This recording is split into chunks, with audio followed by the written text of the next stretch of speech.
आज 2 छक्के लात नीचे रख के पीएसएल ने मारे और पाकिस्तान कलर लेके चले जाते। अब ये जो एशिया कप है ये $170 मिलियन पे सोनी पिक्चर्स नेटवर्क इंडिया ने उठाया। पाकिस्तान के जो हालात इतने पतले हैं किथों हारी ना जाए, तो ये अगर क्वालिफाई ना किया तो इंडिया पाकिस्तान को तो एक मैच होगा एशिया कप में, तो अगर ये क्वालिफाई करके तो 3 मैचेस हो जाएंगे, तो बूम हो जाएगा काम। ऑफ कोर्स ये बताए ना कि मोहसिन नकवी के पास क्या जादू की छड़ी है। जंग हो गई, मसले हो गए, क्या कुछ पानी बंद कर दिया यार, लेकिन ये वाला मैच हो रहा है। मैं कोई क्रिकेटर्स की बात नहीं कर रहा या क्रिकेट बोर्ड्स की बात नहीं कर रहा, लेकिन उधर सब कुछ ये चल रहा है और इट्स ओके, लेकिन डगी भाई कर रहा है तो वो जेल जा रहा है। फिर आपने कुछ नाम लिए जो मैं नहीं लूंगा, वो बड़े एक्सप्लिसिटली इन्वॉल्व हैं। T20 is all about fancy fixing, dot balls, deep extra cover पे ड्राइव की कैमरून ग्रीन ने, and he did not take a single। अगली 3 गेंदें छिके 120 मीटर के, तो ये क्या है? जो वो बॉब बुलमन वाला केस हुआ था, बहुत फेमस था। और पहले जमैकन पुलिस ने ये कहा था this is a murder. Spot fixing है, मैच फिक्सिंग, वो तो एक अलग मसला है, लेकिन स्पोर्ट्स बेटिंग को इलीगल करना कॉन्स्टिट्यूशनली जो है वो betting,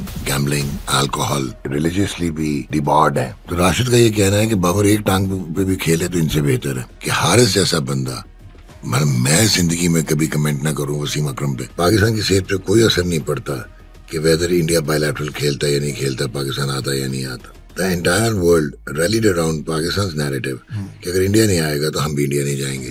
What are the chances that an Islamabad United or a Lahore Qalandars can take on a Mumbai Indians या a KKR and compete? We are comparing apple with oranges। आपका जो most irrelevant T20 player है वो आपका कप्तान है T20 का। आजकल जो मोस्ट irrelevant हुआ है वनडे क्रिकेट में वो आपका कप्तान है वनडे क्रिकेट का।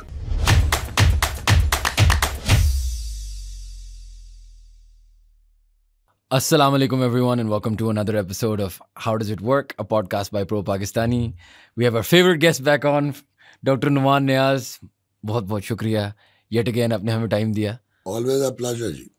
सर शुरू एक चीज बोलूंगा सर, बोले और ये मतलब with malice to none, I enjoy coming to your show। I'm glad you do sir, we enjoy having you और आपको इंशाल्लाह रेगुलरली बुलाया जाएगा। और आज के टॉपिक्स बहुत सारे हैं, एशिया कप और ये सारी चीज़ें भी मैं डिस्कस आपसे करना चाह रहा था, लेकिन शुरू इससे डकी भाई अरेस्ट हुए बेटिंग वेबसाइट्स के रिलेटेड। आपने राशिद भाई ने इसके बारे में बहुत सारी कॉन्वर्सेशंस की हुई हैं, बेटिंग वेबसाइट्स की। वसीम अकरम की भी कोई अभी रिसेंटली मैं देख रहा था वीडियोस सरफेस हुई हैं, पीएसएल की भी कोई कॉन्वर्सेशंस हुई हैं। तो कैसे ऐसे है कि क्रिकेट में, मैं कोई क्रिकेटर्स की बात नहीं कर रहा या क्रिकेट बोर्ड्स की बात नहीं कर रहा, लेकिन उधर सब कुछ ये चल रहा है और इट्स ओके, लेकिन डगी भाई कर रहा है तो वो जेल जा रहा है। इसकी क्या वजह है? देखो ये तो एक इंडिविजुअलाइज्ड आपने एग्जांपल दिया ना। अभी आपने शुरू में बोला इंट्रोडक्शन में कि मैं एशिया कप की भी बात करूँ। जो आपकी इंटरनेशनल क्रिकेट है ना, मैं उसको हॉस्टेज तो नहीं कहूँगा, but it has slithered into the environment of white economy तो है ही है, ठीक है, but grey and black economy. और ये जो फ्रेंचाइज लीग्स का कॉन्सेप्ट है ना वर्ल्ड वाइड, और जो उनके पीछे चेहरे हैं, कुछ दिखने वाले और कुछ ना दिखने वाले, सो ये सारे इस इंडस्ट्री से बिलोंग करते हैं, ऑलमोस्ट मेजॉरिटी ऑफ देम। तो अभी जो आपने बात की ना, हम लोगों ने अनफॉर्चुनेटली आटा गूंथते हुए हिलने में भी हम जो है वो चार्ज कर देते हैं। तो आई एम प्रीटी श्योर कि it was not alone about the surrogate association या सरोगेट इकोनॉमी या ये जो बेटिंग वेबसाइट्स का, there was much more to it. I am sure फिर आपने कुछ नाम लिए जो मैं नहीं लूँगा, वो बड़े एक्सप्लिसिटली इन्वॉल्व हैं और ब्रांड एम्बेसडर भी हैं, लेकिन at the end of the day he is a towering figure. तो वो मेरा आपका सवाल का मैंने जो जवाब दिया कि जेड़ा हाथ आंदा उन्नू फड़ लो, और जिन्नू फड़ना चाहते हो उन्नू फड़ लो, जिन्नू छड़ना है इग्नोर कर दो, बिकॉज आपने डिस्पेंस करना है ना, पिक एंड चूज तो आपने करना है। So that is unfortunately the dichotomy, and that is the reason कि जो क्रिकेट वंस, खैर जेंटलमैन गेम तो ये कभी भी नहीं थी, मिसनोमर है, it was always based on जुआ, डू यू नो?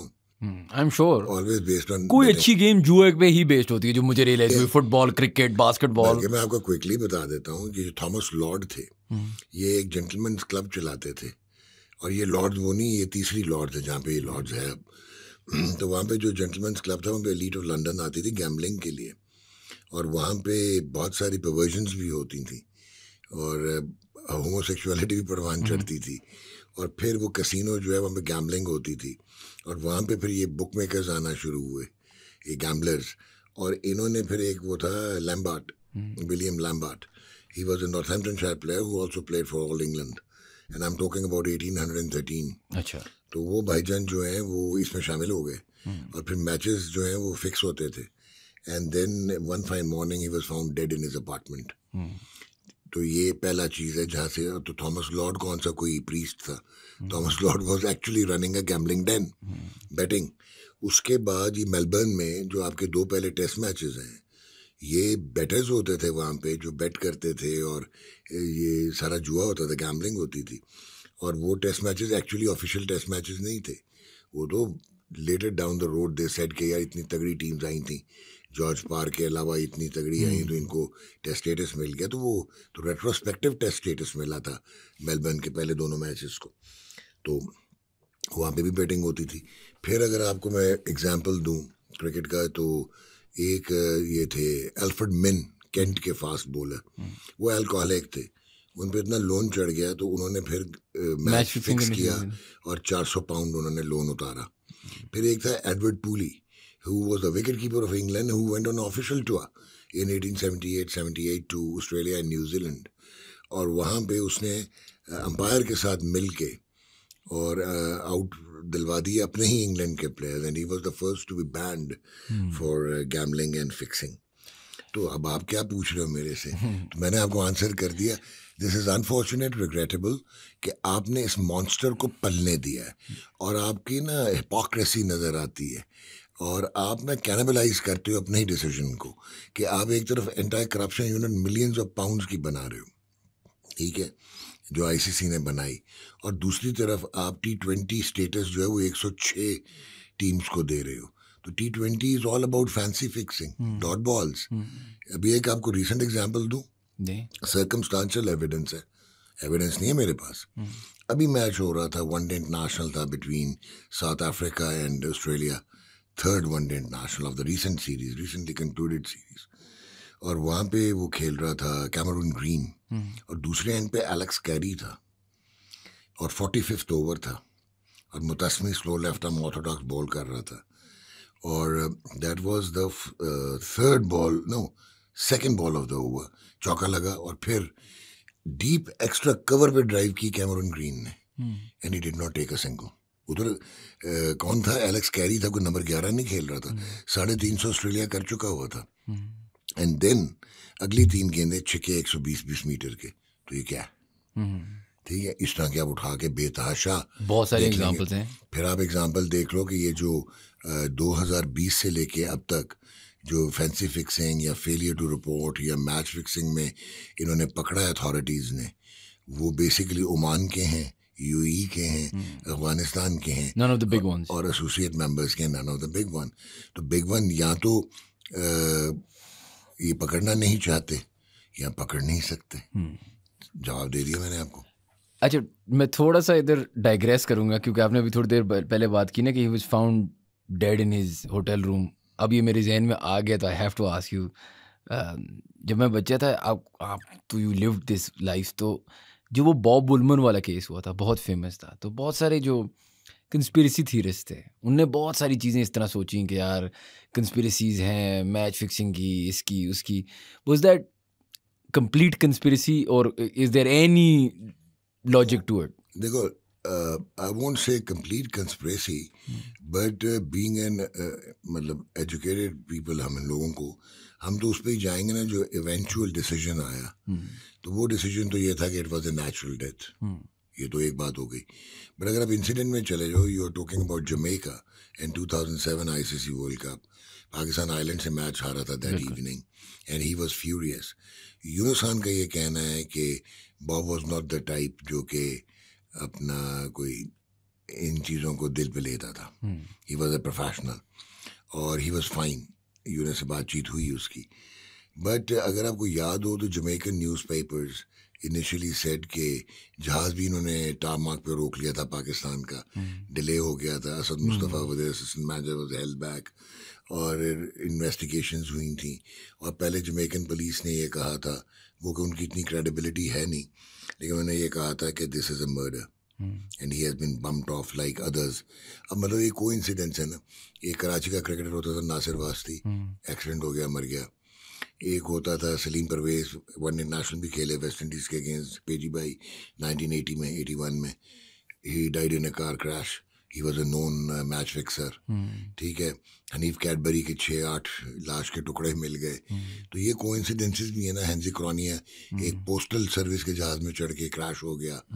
तो ये तो अगर आप लॉजिकली कोरिलेट करने की कोशिश करें तो ऐसे लगता है कि कुछ है, डार्कर साइड ऑफ क्रिकेट भी है. तो उसमें तो उन्होंने इनिशियली तो ये कहा, फिर यहाँ तक बातें आई कि पाकिस्तान क्रिकेट बोर्ड अथॉरिटीज और ये सारे obviously they had to get in, क्योंकि पाकिस्तान का नाम at the end of the day it's not about cricket, it's about the name of the country and the pride which we have.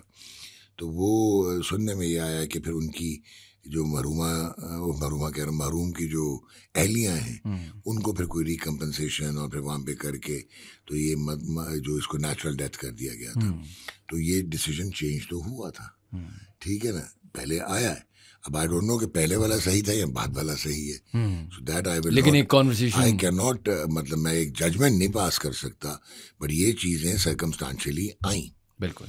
और फिर जो death की नेचर थी वो कोई अजीब सी थी, क्योंकि जो शेन वॉर्न का तो मुझे पूरा केस पता है. और आप खुद भी डॉक्टर हैं तो जो आपने देखा होगा. I am not going to diverge Shane Warne's case, जो उसकी डेथ के सर्कमस्टांसेस थे, क्योंकि वो ऑस्ट्रेलियन क्रिकेट ने काफ़ी साफ करके तो पेश किए, तो हम वही मान लेते हैं because he was my icon. लेकिन एज ए मेडिकल जो था, हेमाटेमेसिस हुआ था, ब्लड आया हुआ था. MI में बहुत कम होता है कि आपके कोई रप्चर हो जाए पकांजे फाइबर वगैरह तो ब्लड आता है, वरना MI में कार्डियक अरेस्ट होता है एंड यू डाई. तो वो कुछ अजीब सी सर्कमस्टांशियल तो पिक्चर बनती है कि मेडिकली आप उसको कहीं ना कहीं जस्टिफाई कर सकते हैं, पर कान यूं पकड़ के. तो आई वोंट अगेन इंसिनुएट के he was bummed of, but this was a big huge controversy. और डॉक्टर, अगर हर जगह हम देखें तो आपने बात की ना, क्रिकेट शुरू ही जुए से हुई है. This is part of the history of cricket, right? हम कब तक इसको एज पाकिस्तानीज लड़ेंगे इन द सेंस कि यार आप इसको लीगलाइज या रैशनलाइज या कुछ ना कर. जो देखें, जो स्पॉट फिक्सिंग है, मैच फिक्सिंग, वो तो एक अलग मसला है, लेकिन स्पोर्ट्स बेटिंग को इलीगल करना या उसको, जिस तरह हम थोड़ी देर पहले डकी भाई की बात कर रहे थे, इस चीज़ को रोकना, मैं ये नहीं कह रहा कि रोकना नहीं चाहिए, लेकिन आपने खुद भी जिस तरह बात की ना, हर जो बड़ा स्पोर्ट है मेन स्ट्रीम, एक यर्गन क्लॉप का इंटरव्यू था फुटबॉल में, उससे पूछा कि जर्मनी और इंग्लैंड में फुटबॉल का फ़र्क क्या है. कहते तुम लोग शर्तें ज़्यादा लगाते हो. फैक्ट है ना, मतलब जहाँ शर्तें हैं, जहाँ पैसा है, अनफॉर्चुनेटली वहाँ पे वो स्पोर्ट बढ़ रही है. तो do we have to eventually look into this, या क्या करेंगे? नहीं यार, देखो बात सुनो, इसमें let me be very clear. शायद यूथ मुझे रिडंडेंसी का खिताब दे दे, but Pakistan is an Islamic republic of Pakistan. बिल्कुल. हमारा जो कॉन्स्टिट्यूशन है that is based on this thing, और कॉन्स्टिट्यूशनली जो है वो बेटिंग, गैम्बलिंग, अल्कोहल, ठीक है, इस किस्म की चीज़ें जो हैं वो सारी रिलीजियसली भी डिबार्ड हैं, प्रोहिबिटेड हैं, हराम हैं, और कॉन्स्टिट्यूशनली भी. बिल्कुल. तो this has to be a constitutional violation. बहुत सारी और इंडस्ट्री है. Why the hell we have to legalise a thing which has been deemed illegal, which is based on chance.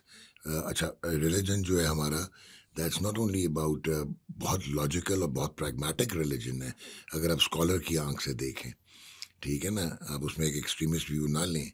तो I think this is one of the most fascinating, rather the most fascinating religion. तो उसके पीछे logic तो बहुत है कि आप chance लेके क्या करते हैं. एडिक्शन, मतलब मैं आपको बताता हूँ कि आप साइकियाट्री में गैम्बलिंग एडिक्शन, पोर्न एडिक्शन, ये सारी चीज़ें अब डिफाइन हो गई हैं ह्यूमन बिहेवियर्स में, बिहेवियरल साइंसेस में. ये डिस्क्रिपेंसीज हैं. So at the end of the day इसको तो लीगलाइज नहीं करना चाहिए.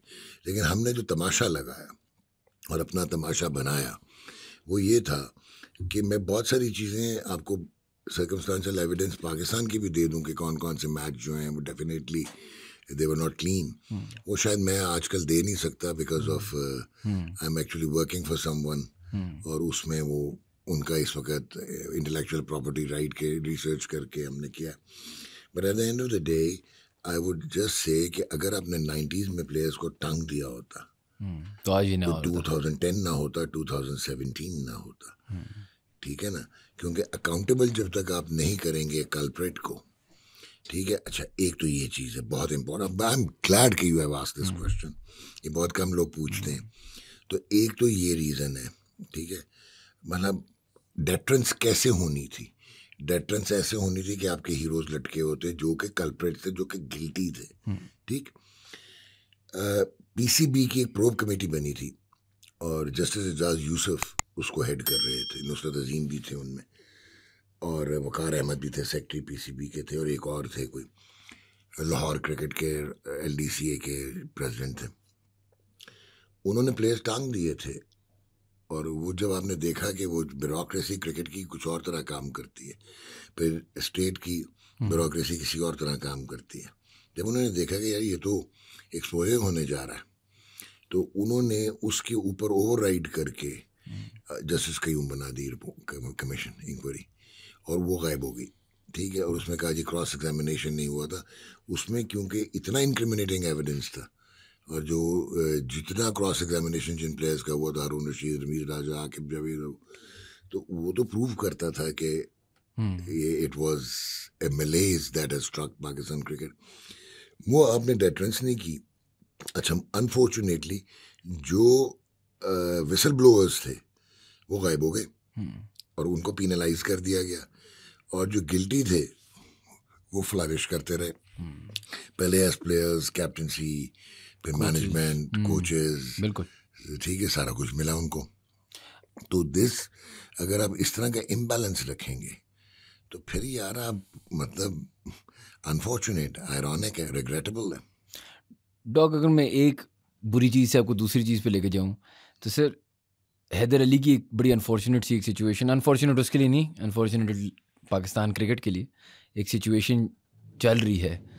हाउ डज, चलें whatever the court finds guilty वो तो एक अलग बात है, how should Pakistan cricket react to this? मतलब क्या स्टेप्स लिए जा सकते हैं, क्या करना चाहिए in all cases, if is found guilty, if is found not guilty? आपने बात की ना कि यार अगर वो स्टेप्स 90s में लिए जाते तो 2010 ना होता, 2017 ना होता। क्या स्टेप्स आज लिए जाएं ताकि ये चीज़ें इरेडिकेट हों फ्रॉम द गेम? आपने एक और किया कि जो पीनलाइज हुए प्लेयर्स मैच फिक्सिंग में या स्पॉट फिक्सिंग में या डिफ्रॉडिंग द बुक मेकर्स में, इंग्लैंड में batting is not, batting is legal, ये लैड ब्रूक्स और ये सारे रॉकमैन्स और ये करते हैं, बट वहाँ पे defrauding the bookmaker is a crime, that is like spot fixing, deliberately doing. Ejaz Butt साहब, अल्लाह उन्हें गरी की रहमत करे, the former chairman of the Pakistan cricket board and former Pakistan test player, अगर वो इन प्लेयर्स को बुला लेते यहाँ पे, जो कि वो बुला सकते थे बिकॉज ये डिस्क्रेशन था गवर्निंग अथॉरिटी का कि उनके जो प्लेयर्स वहाँ पे पकड़े गए तो यहाँ पे आते, उनको अगर बुला लेते लीगली तो शायद ये बच जाते प्लेयर्स, ये भी बच जाते, ये भी बच जाते। बी पे आप नीचे अंडरलाइन कर लें, जिन जिन को पेनल्टीज हुई हैं, दानिश कनेरिया को या इनको आमिर को या मोहम्मद आमिर को, सलमान बट को या मोहम्मद आसिफ को, वो आउटसाइड पाकिस्तान हुई हैं। और जो 2017 का केस था आपका स्पॉट फिक्सिंग का पीएसएल में और दुबई में था, तो पाकिस्तान में तो ये क्राइम बच जाता है। अब यही जो आपने बात की है हैदर अली की, this is not the first time that your player has been found guilty और likely to be found guilty और accused और alleged। बहुत सारे थे जो कि ये करते हुए पकड़े गए थे, बट क्योंकि वो पाकिस्तान में होता था तो हम मिट्टी पा देते थे और बचा लेते थे in the better interest of the country, not realising कि हम अनफॉर्चुनेटली अपनी जो रूट्स थी उनको कमज़ोर करते जा रहे थे, और हम शॉर्ट साइटेड थे, हमें फार साइटेड होना चाहिए था, और हम इनको जब बचाते रहे तो ये चीज़ें डेटरेंस नहीं हुई। अच्छा, अब एक तो ये साइड है। अब हैदर की अगर आप एज देखें, आई थिंक इज 24-25। इंग्लैंड में ऐसा बहुत होता है स्टार्स का कि आपको फ्रेम भी कर लिया जाता है, बिल्कुल हरासमेंट लॉज बड़े लूज लिंक्स हैं, England is very sensitive to women alleging, और स्पेशली ये का या इस तरह का, अनफॉर्चुनेट तो नहीं है, मतलब it's good governance, good governance. अब उसमें क्या होता है कि ये एक्सप्लॉयटेशन भी होती है, तो हमें वो फैक्टर देखना चाहिए। I am not saying anything in defence of Haider Ali. बाकी ये लड़के इस शो करते हैं और रिफ्लेक्ट करते हैं कि कल्चरली एक बहुत गैप है, बहुत गैप से आते हैं, और फिर जब अंडर द स्पॉटलाइट आते हैं तो ये जो एक चीज़ है ना, इसको फिनोमिनल मॉड्यूल कहते हैं। अगर आप पाथवे से प्रॉपरली मैनेजमेंट के साथ आए हों, ऐसा नहीं है कि आपका एक सुपरस्टार जो कल आपका कोच था आज मैनेजर बन जाए। Management is a science, human HR is a science. बिल्कुल। तो अगर आप प्रॉपरली क्वालिफाइड मैनेजमेंट सिस्टम रखें टीयर क्रिकेट में, जहाँ से ये बच्चे हार्मोनियली डेवलप होते हैं, तो इनको पता लग जाएगा तो differentiate between right and wrong. फिर इनको लीगल चीज़ें बताएं और उसके बाद अगर ये वॉयलेट करते हैं तो इनको टांग दें। दूसरा जो स्पोर्ट्समैन होता है, वो जो स्पेशल एथलीट्स होते हैं, जो ये इंटरनेशनल एथलीट्स होते हैं, ये आपकी मेरी तरह की थोड़ी होते हैं। इनके निनेंड्रोलॉन बनता है जो कि एनाबॉलिक स्टेरॉइड है, बिकॉज इनके हार्मोन्स रिलीज होते हैं जब ये स्ट्रेनुअस एक्सरसाइज करते हैं और इनकी जो रेजिम्स होती हैं, तो उसमें अनफॉर्चुनेटली जो हार्मोन है पर्टिकुलरली इन मेल्स, वो आपको एक फॉल्स सेंस ऑफ वो दे देता है, ग्रेंडियोसिटी, और एक आपको ना वो कर देता है कि यार मैं जो भी करूं मैं कर सकता हूं। सो जो कि एक फॉल्स पैराडाइम है। And then of course they are also high on libido and ये सारी चीज़ें।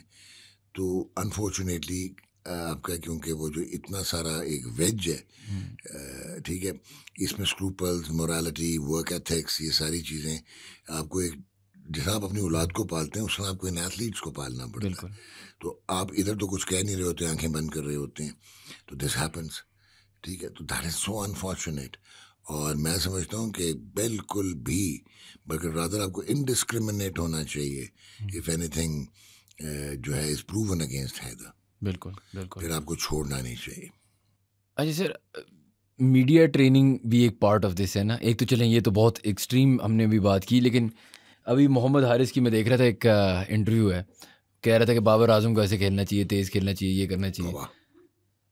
अब देखो इशू ये आ जाता है ना कि अगर आप इस तरह करेंगे तो जब आप इस तरह की कॉन्वर्सेशन करेंगे, आप बोलेंगे कि यार ये ऐसा है वैसा है, तो क्रिएट एक एनवायरनमेंट हो जाएगी।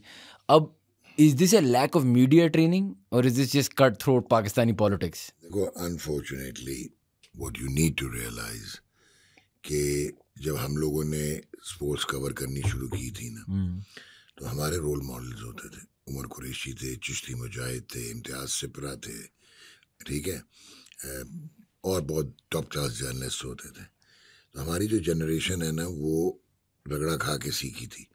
फर्स्ट क्लास क्रिकेट में जाना, वहाँ पे फिर मीडिया एथिक्स होती थी, प्रिंट मीडिया के एक अपने एक डिफाइंड लॉज होते थे, ये आप लिख सकते हैं, ये नहीं लिख सकते, आप एलेज नहीं कर सकते, आप एक्यूज नहीं कर सकते, आप हेयर से पे नहीं चल सकते। तो इसने हमें ग्रूम किया। हुआ क्या कि सोशल मीडिया आ गया, और सोशल मीडिया जो है वो अनचेक्ड बिहेवियर है, और वो अनसीन फेसेस होते हैं, फिर उसमें कोई बार्स नहीं है, ठीक है, और वो आपको वो फ्रीडम नहीं है basically, that is perversion. I'll call it, I'll use a very strong word, that is being a pervert, कि मैं उठ के आपके बारे में कुछ भी कह दूँ, आपकी फैमिली के बारे में भी कुछ भी कह दूँ, I go unchecked, ठीक है। तो वो अनफॉर्चुनेटली अभी हमारे यहाँ तो एम्ब्रियोनिक स्टेज पे है कि इसके लॉ ही नहीं बने अभी तक, और बन रहे हैं अब।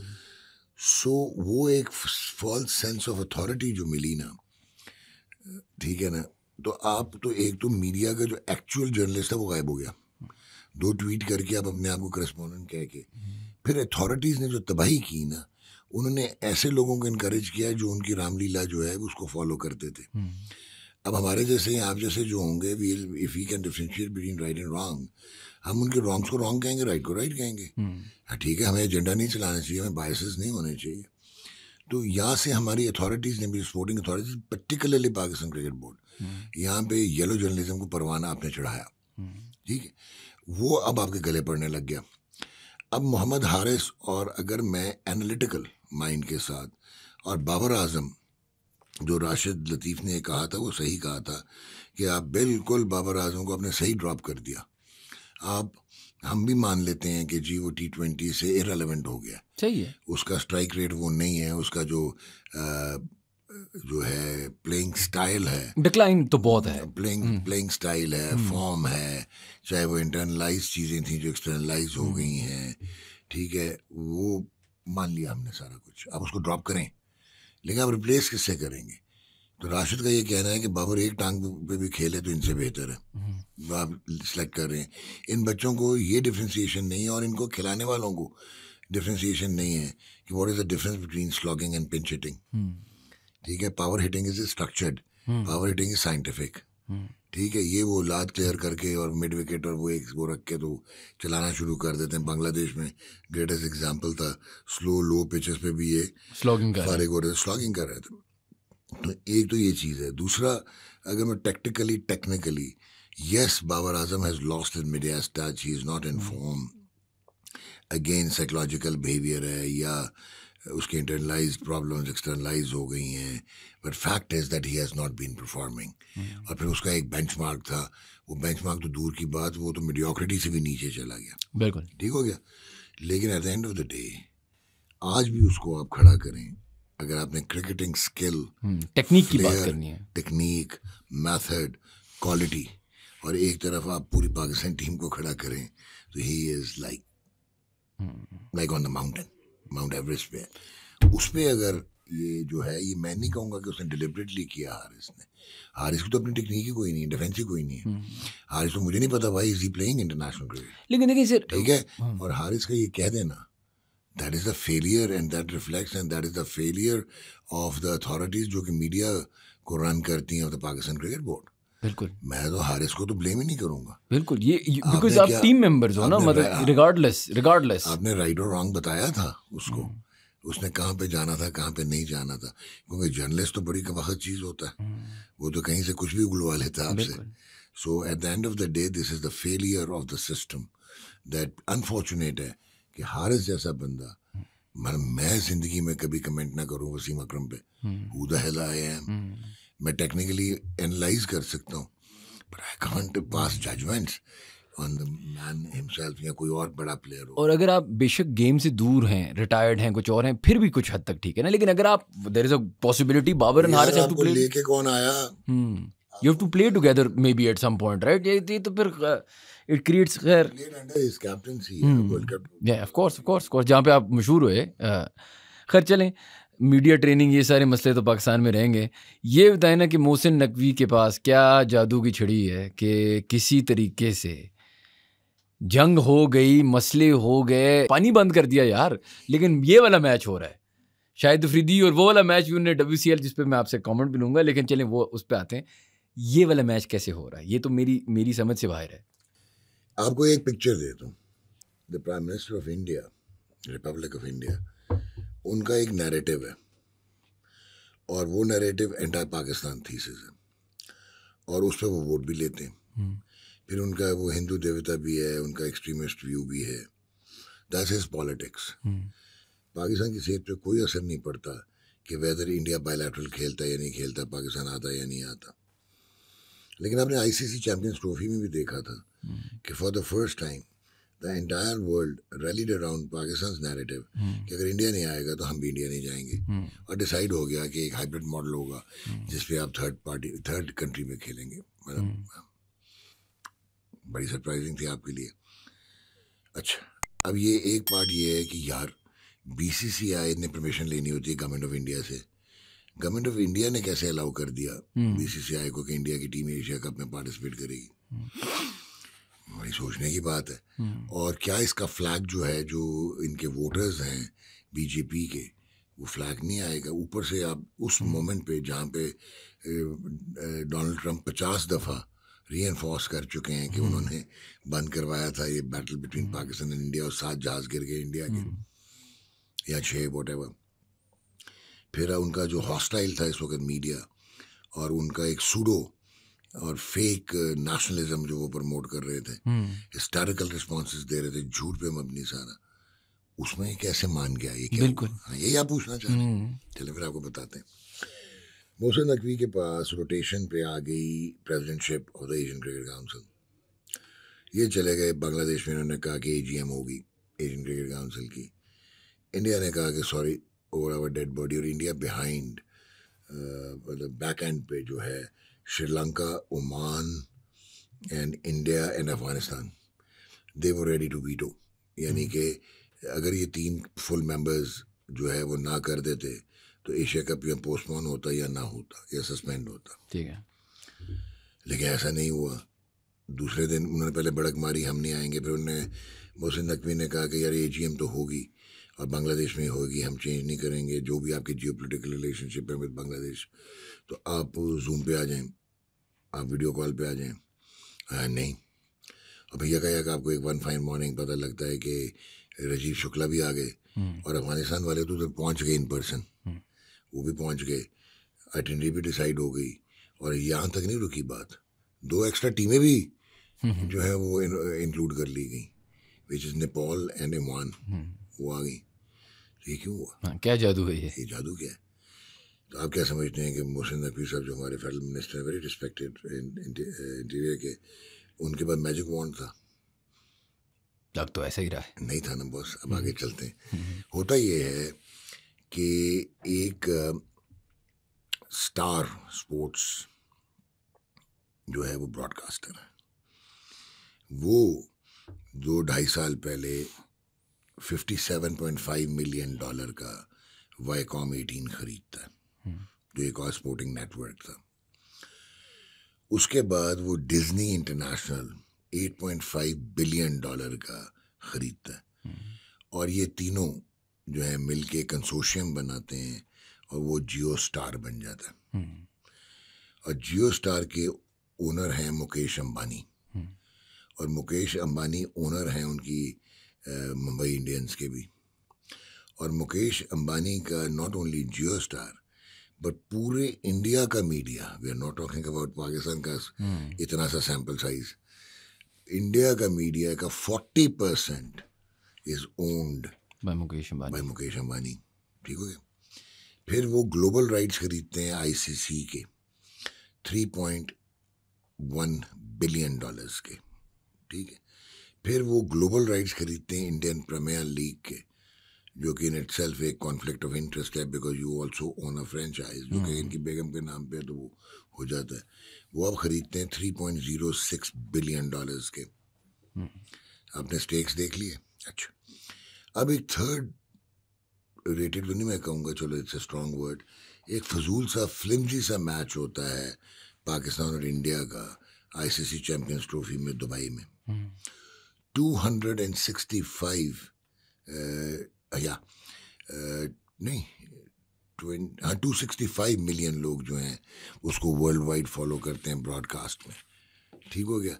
और 273 मिलियन लोग जो हैं बार्ड रेटिंग में सेकंड बेस्ट एवर वो डिजिटल प्लेटफॉर्म में फॉलो करते हैं।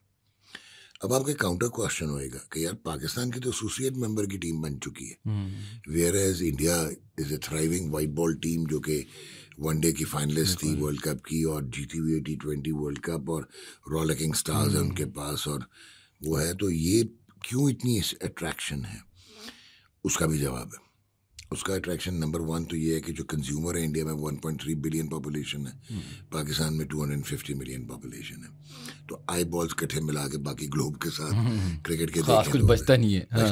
दूसरा जो इसमें सबसे इंटरेस्टिंग एस्पेक्ट है कि आप बचपन से बड़े हुए इंडिया में भी और पाकिस्तान में भी, और एक रिवलरी आपके दिमाग में डाली गई, एनिमी वर्सेस एनिमी।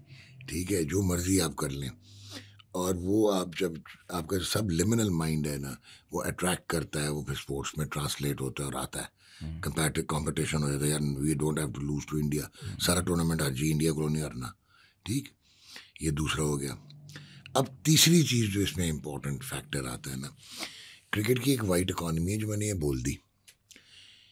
2 टीमें क्यों ऐड की गई हैं? वो इसलिए ऐड की गई हैं कि पाकिस्तान के जो आजकल हालात थे, इसमें मैं आपको 2 बड़ी इंटरेस्टिंग बताऊंगा चीज़ें, फैक्ट्स। जब ICC चैम्पियंस ट्रॉफी 2017 हुई तो पाकिस्तान की टीम नंबर 8 थी और इंडिया की टीम नंबर 1 थी, और दोनों एक पूल में नहीं हो सकते थे। लेकिन ऐसा ही झुल्लू फिरा कि ब्रॉडकास्टर्स ने जाके रोना पिटना डाला कि शाम तक पाकिस्तान इंडिया के पूल में आ गया हुआ था। आपने गौर किया? बिल्कुल। अच्छा, और फिर इंडिया पाकिस्तान के 2 मैचेस हुए रिगार्डलेस ऑफ द रिजल्ट। ठीक है, इंडिया और पाकिस्तान का जब मैच होता है अप्रॉक्सीमेटली वो कहते हैं 3.5 से 4 हज़ार करोड़ से टॉस पे मोबिलाइज होता है फ्रॉम बॉम्बे, कराची, कोलंबो। ठीक, और टॉस डिले भी होता है ब्रॉडकास्ट में ऑब्वियसली, राइट। अच्छा, अब आप ज़रा गौर करते जाना कि वो एक पूल में आईसीसी को लाना पड़ा। अभी आपकी हॉस्टिलिटी इतनी थी, बायलैटरल वो नहीं करेंगे, हवाई तबाई। इस आईसीसी चैंपियंस ट्रॉफी में भी पाकिस्तान इंडिया का मैच होना लाजमी था, क्योंकि प्रोडक्शन कॉस्ट बढ़ गई हैं, ठीक है।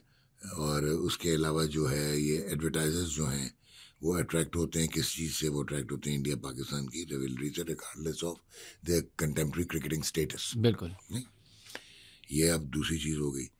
अब मुसीबत पड़ गई कि पाकिस्तान के जो हालात इतने पतले हैं किथों हारी ना जाए, तो ये अगर क्वालिफाई ना किया तो इंडिया पाकिस्तान को तो एक मैच होगा एशिया कप में। मैं भी ये सोचता। अच्छा, इसलिए इन्हें कोई हमें थोड़े से मीठे मैच इन्होंने क्या किया, ओमान और यूएई को डाला आपके पूल में, नॉट रियलाइजिंग कि पाकिस्तान के जो इस वक्त हालात वो फुल टॉस में भी बोल्ड हो सकते हैं, यूएई को भी टह सकते हैं। तो दे आर प्री एम्प्टिंग के 2 मैच मिनिमम, और अगर कहीं ये फाइनल के लिए क्वालिफाई करके, जो आई एम नॉट श्योर कि अफगानिस्तान श्रीलंका जैसी टीमें नहीं करेंगी, तो अगर ये क्वालिफाई करके तो 3 मैचेस हो जाएंगे, तो बूम हो जाएगा काम, ऑफ कोर्स। अच्छा, सबसे बड़ा बीजेपी का डोनर कौन है? Mukesh Ambani. Wide economy broadcasting की सबसे स्ट्रॉन्ग कौन है? 98% of the sports broadcasters in the world are Indians. अब ये जो एशिया कप है, ये 7 या 10 टाइम्स मोर प्राइस पे, 170 मिलियन डॉलर्स पे सोनी पिक्चर्स नेटवर्क इंडिया ने उठाया, ठीक है। और हेगेमोनिक प्रेजेंस जो है वो नेक्स्ट जो इन लाइन है जियो स्टार का, वो ये है कि किसी तरह SPNI भी अब जो है या बिल्कुल वो फोल्ड हो जाए या इनके पास आ जाए। तो eight the end of the day अब आपकी वाइड इकॉनमी हो गई। अब ये थ्राइव कहाँ पे करते हैं, चाहे वो फ्रेंचाइज लीग्स हैं, IPL है, और वो जो आपने शुरू किया था जहाँ से, वो है सरोगेट एडवर्टाइजिंग। बिग मनी आता है। पाकिस्तान में डिजास्टर क्या हुआ, बाबर और रिजवान के पीछे जो है ये क्रिकेटिंग ब्यूरोक्रेसी इनके पीछे हाथ धो के क्यों पड़ गई? अपने इन्होंने चंदा लोग जो है उठा के इनके खिलाफ प्रोपोगेट क्यों किया नैरेटिव? वो अलग बात है कि बाबर और रिजवान ने तुम्हें कहा ना कुछ शहर दे लोग जालिम सन, कुछ सनू मरंदा शौक भी सी कि परफॉर्म भी नहीं किया। तो इनको उतारना, इनको उजाड़ना हमारा मकसद क्यों था? क्योंकि ये थे जिन्होंने they said no to surrogate advertising. अभी रिजवान ने तो कमाल किया है, उसने वो जो ट्रिनिडाद से यहाँ कहाँ से खेल रहे हैं, उसने वहाँ पे कहा कि जी मैं खेलूंगा नहीं, ये नहीं लगाऊंगा, दूसरा अल्कोहल नहीं लगाऊंगा, तीसरा उसने कहा कि जी जो पैसे आप इन सोर्सेस से कमाएंगे उनसे मेरी रेम्यूनरेशन नहीं देंगे, ठीक है। सो ऐसे बंदे हमें नहीं चाहिए थे यहाँ पे। आपकी cricketing bureaucracy, I am not talking about Mohsin Naqvi और द बिग वंस, जो क्रिकेटिंग ब्यूरोक्रेसी है वो अंडर द टेबल हाथ मिल चुके हुए हैं। माई लव जैसे अलकाबात दिए जाते हैं और बोला जाता है मीडिया में ओपनली माई लव, और ये आपकी फ्रेंचाइजीज जो है वो इनक्रोच कर चुकी हैं। मैं तो यहाँ तक कहता हूँ कि यहाँ इसका नाम रख दें पाकिस्तान यूनाइटेड कलंदर्स, क्योंकि आपके जो हालात हैं, जैसे टीम सिलेक्शंस होती हैं, जैसे आपके सेंट्रल कॉन्ट्रैक्ट्स हुए हैं, वहाँ पे क्लियरली रिफ्लेक्ट होता है कि कितना बायस है अनफॉर्चुनेटली। तो eight the end of the day ये जो आपकी सरोगेट आ गई, ये हो गया ग्रे इकॉनमी, सरोगेट एडवर्टाइजिंग, जो कि पाकिस्तान में बैन हो गई थी, इसलिए अब रिजवान और बाबर भी फारिग हैं। अच्छा, उसके बाद आप आगे आ जाओ, एक ब्लैक इकॉनमी है, बहुत सारे ऐसे चेहरे हैं जो आपको दिखते नहीं, बट वर्ल्ड वाइड वो फ्रेंचाइजेस के ओनर्स भी हैं, और इसी पे आप इस इकॉनमी पे चलते हैं। और एडवर्टाइज़र क्यों अट्रैक्ट होगा, और प्रोडक्शन हाउसेस क्यों इतने पैसे लगाएंगे, और मीडिया हाउसेस इतने बिलियंस ऑफ डॉलर्स के क्यों राइट्स खरीदेंगे?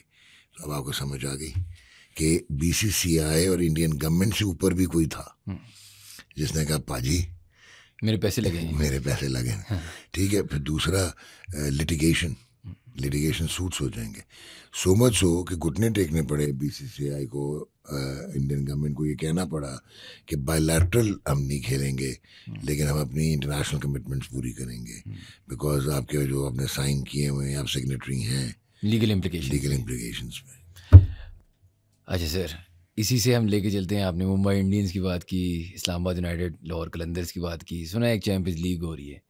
पहली बात तो champions league T20 sounds very exciting, practically I don't understand होगा कैसे, आधे से ज़्यादा प्लेयर तो हर चीज़ में खेल रहे होते हैं।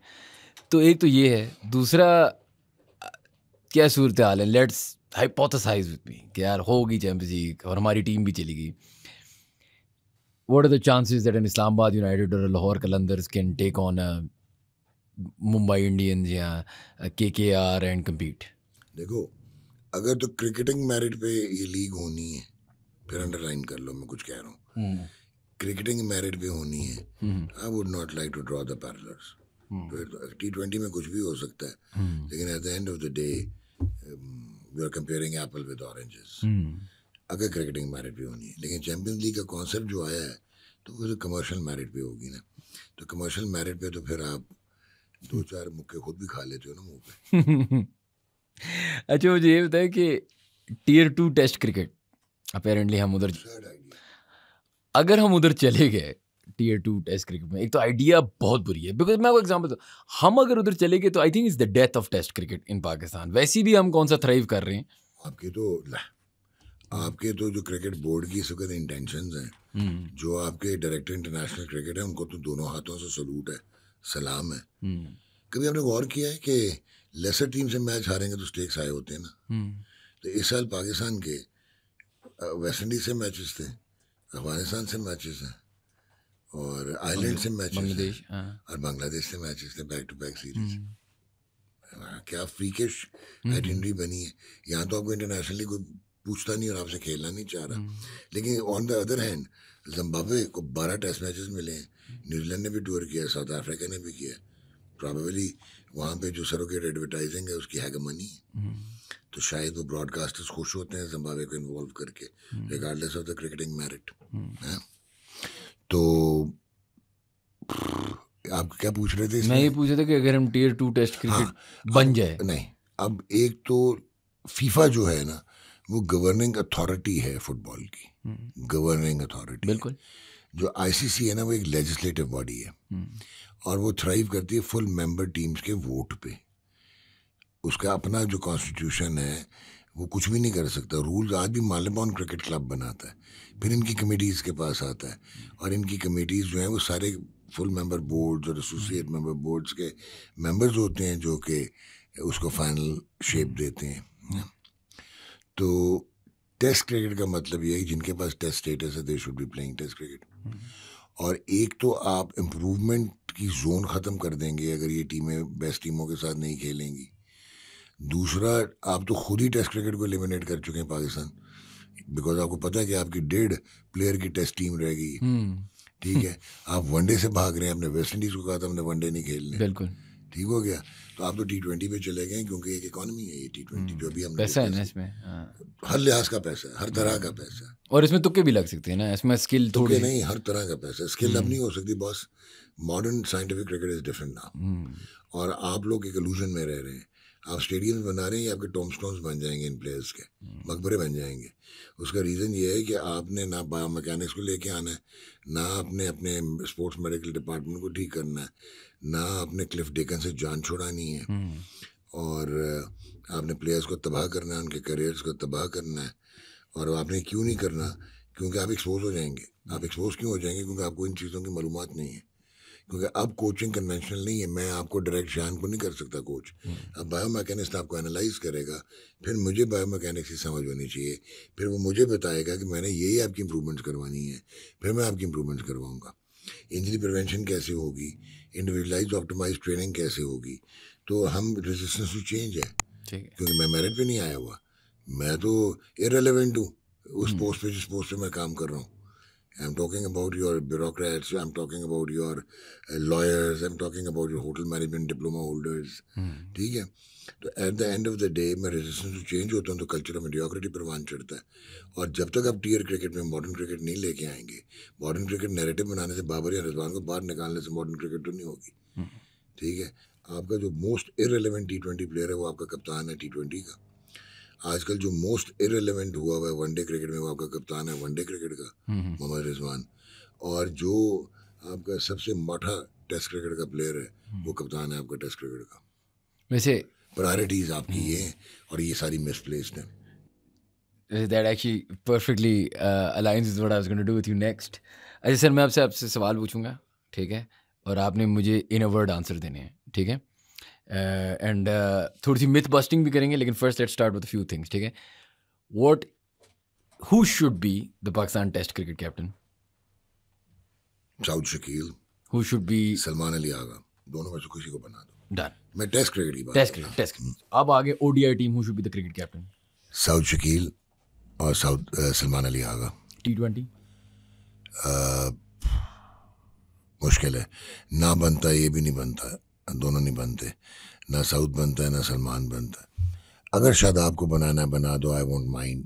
परफॉर्मेंस है या नहीं है, बट एक्सपीरियंस है, गन प्लेयर है T20 का. Maybe Shadab Khan. ठीक है. अच्छा, now tell me the worst ever Pakistan cricket team. आप तो एक इंसाइक्लोपीडिया हैं. Worst ever Pakistan cricket team across all 3 formats. तीनों. मैं यही पूछने वाला था. कंटेम्पररी. मेरा भी सवाल था कि आर दे दो वर्स्ट टीम, लेकिन मैंने कहा चलेगा. आपको जल्दी से एक चीज बताऊंगा, ये आपके यूथ के लिए बताऊंगा. I am not going to stretch it too far. But first class cricket में हम एक्टिव थे 90s में. सारे कहते हैं हम 90s की बात क्यों करते हैं, आप बाहर आए उससे. क्रिकेट चेंज हो गई. हाँ, चेंज हो गई है. एक था सरफराज पक्का गुजरावाला का फास्ट बॉलर. अच्छा. 142, 143 एंड 502 फर्स्ट क्लास विकेट्स. एक था ताहिर मुगल, सियालकोट का ये ऑलराउंडर था, 503 फर्स्ट क्लास विकेट्स. एक था जाफर नज़ीर, जिसका बाउंसर नज़र नहीं आता था, 150 था प्लस, 150 प्लस. उसके भी कोई 450 आउट थे. एक था अब्दुल रऊफ, उसके 699 आउट हैं, 699 फर्स्ट क्लास विकेट्स. और एक था हसनैन काजम, उसका गेंद दिस्ता नहीं था, ठीक है, 500 प्लस विकेट्स फर्स्ट क्लास में. Nadeem Afzal, of the wicket नज़र नहीं आता था, छपाका होता था और वो गायब हो जाता था. They could never come close to Pakistan cricket. बिल्कुल. They were in first class cricket. नहीं, आप सही क्या. आपको पता है, आप बताओ. और आज देखो, जब एशिया कप हो रहे थे ना कुछ साल पहले, Shoaib was on the podcast and he said something कि यार ये ना 90s में ना हमारे कैंप में ना लगे. और उस टाइम मुझे ऐसे फील हुआ कि यार एशिया कप खेलने जा रहे हैं शाहीन, और ये एज टाइम इज प्रोग्रेस्ड. उस टाइम तो आई डिडंट अंडरस्टैंड इट, लेकिन देखें, it does seem like this might be the worst. वो बैट्समैन जो कभी सोचते नहीं थे हमारे साथ बैठते थे. बड़ी क्लियर डिवाइड होती थी फर्स्ट क्लास क्रिकेट में. एक हमारे जैसे होते थे, सोच रहे होते थे पिंडी का कलर मिल जाए, एक अद्धा फर्स्ट क्लास खेल लिए. और एक होते थे जो इंतजाम थे, बासित, ये डिफरेंट लीग थी.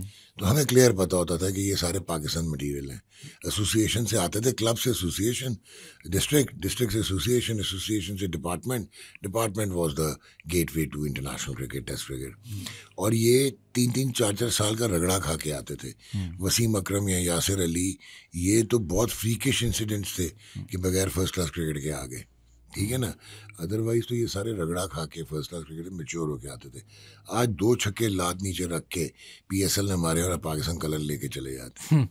आजकल के आधे प्लेयर्स का डिफेंस हमारे से भी माठा होगा, जो कि हम किसी काउंटिंग में ही नहीं थे कभी, ठीक है ना. So this is the worst. Percentage odds of Pakistan winning the Asia Cup in your opinion, if you have to give a percentage. Bookies की बड़ी बातें की हमने, तो क्या odds देंगे आप? Pakistan can surprise T20, can surprise a few, but it will be absolutely out of the world to beat India a couple of times in the tournament. तो ये देखना है. 10-15% चांसेस है. इनकी मिथ तो अभी बर्स्ट हो जाएगी ट्रायंगुलर में, जब शारजा में लो स्लो पे टर्न होना है अफगानिस्तान के 4 स्पिनर्स का. वही ना, ये पहले हम वो वाली ट्राई सीरीज तो जीते हैं. अच्छा, अब आते हैं मिथ बस्टर्स पे, ठीक है. I am going to tell you cricket's most famous myths and you going to tell me if you agree with them और नॉट, ठीक है. Form is temporary, class is permanent. 200% I agree. Fast bowlers can't bowl long careers. Ridiculous. Anderson, Stein, फजूल argument है. Spin doesn't work outside the subcontinent. Spin सिर्फ subcontinent में चलती है. Not at all. It's worldwide. You have produced Shane Warne, क्या subcontinent में था, ठीक है. वो क्या था, उसके साथ जो लड़का था जो उसने 200 आउट कर दिए थे, उसके शैडो में लेग ब्रेक बॉलर था, नाम भूल रहा हूँ उसका. मिगिल, स्टुअर्ट मिगिल, ग्राहम स्वान, नेथन लायन, ठीक है. So Nathan Lyon. Winning the toss decides the match. Yes, in T20 cricket does. कितना मैटर करता है आपके अगर परसेंटेज? 80 to 90%. अच्छा, It's that important winning the toss. But obviously pitch पे depend करता है कि par score कितना है, pitch कैसी है. Chasing is always easier in limited overs? No, it's quite difficult. It's a science, it's an art. If you were, chasing is not always the preferred option. Strike rate doesn't matter in test cricket. It does now. That is post-baseball. Yeah. Pakistan cricket is unpredictable.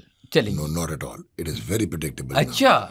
It is down in the drain and it is in a bottomless pit, and it's not going to come out only because of narratives which are being built around, and not because of hero worship on social media. Now you have to turn deed into dexterity. You have to take certain intellectually honest decisions. Time has come that cricket board is first restructured, and जो होते हैं state of the art operational system सारे आने चाहिए, and जो player जो वहाँ के HR है वो cut for roll होनी चाहिए. फिर कहीं जाके आपकी 3-4 साल में क्रिकेट दोबारा सस्टेनेबल होगी, अदरवाइज आप एलिमिनेट हो जाओगे. नेक्स्ट मिथ, सब कॉन्टिनेंट के जो प्लेयर्स होते हैं ना वो शॉर्ट पिच बॉलिंग नहीं खेल सकते. आजकल पूरी इंटरनेशनल क्रिकेट में आप शॉर्ट बॉलर आपको खेलते हुए बहुत कम लोग नजर आएंगे. चाहे ऑस्ट्रेलियंस हैं, ठीक है, वो उनकी पिचेस ऐसी होती हैं बैकफुट पंच और वो आपको मिल जाएगा, लेकिन ओवरऑल डिक्लाइन आ गया बैटिंग की कॉम्पिटेंस पे because of the T20 cricket. Nervous 90s, is it an actual thing? No, not anymore. You think that's just a myth? Not anymore. It used to be. Yeah. Captaincy doesn't affect batting. It does to some people because captaincy again, कुछ they are born captains, natural captains, और कुछ जो होते हैं वो combination of leadership होते हैं and plus strategic and tactical captaincy होती है. It does matter. T20 is killing Test cricket. T20 is virtually put Test cricket on the ventilator. And T20 cricket is not killing Test cricket. T20 cricket is fast killing cricket. हाँ, एक सवाल है, sorry मैं myths पे वापस आता हूँ, लेकिन एक सवाल है, इज T20 इवन क्रिकेट? ये मैं एक डिबेट कर रहा था किसी से. जिस क्रिकेट मैंने देखी थी, जो आप जिस पे बड़े हुए हैं या जो हम जिंदगी भर देखते हैं, वो एक बहुत डिफरेंट क्रिकेट थी ना. Is this even cricket? क्योंकि फास्ट बॉलर तो अब एक कम्प्लीटली डिफरेंट चीज़ है. Is an evolved part of the cricket which we saw. Now 3-4-5 साल it was only for the entertainment industry, for the bookmakers and for the production teams and for the crowd, those who were cricket passionate and not cricket literate.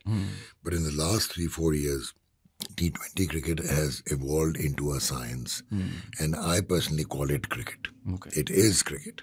मतलब आपके opinion में अब वो evolve हो चुकी है. अच्छा, last myth, more leagues means decline in national cricket.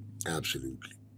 You think they need to curb the leagues? More leagues decline in international cricket, more leagues decline in player fitness and careers, more leagues decline in morality and work ethics.